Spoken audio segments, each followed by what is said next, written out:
भूल तो नहीं गया मैं।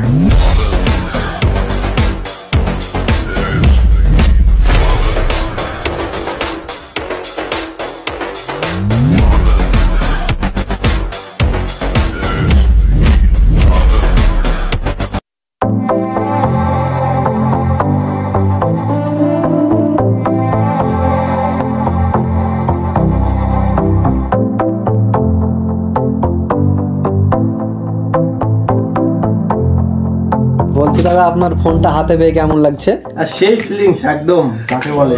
কোয়ালিটি কেমন ফোনটা? একদম দুর্দান্ত। আমি ফ্লিপকার্ট দেখে দেখে নিতেছিলাম। আপনার স্বপ্নের ফোন নাকি এটা? একবার ড্রিম ফোন মাই। মানে কালারটা একটু দেখান। একবারে মেয়েদের তো কাছে নিয়ে যাবে না, নিয়ে নেবে হাত থেকেই। পিঙ্ক কালার একদম। ফোন দেখে মেয়ে কেমন করবে? মেয়ে পড়ে যাবে, এমনি দেখালেই পড়ে যাবে।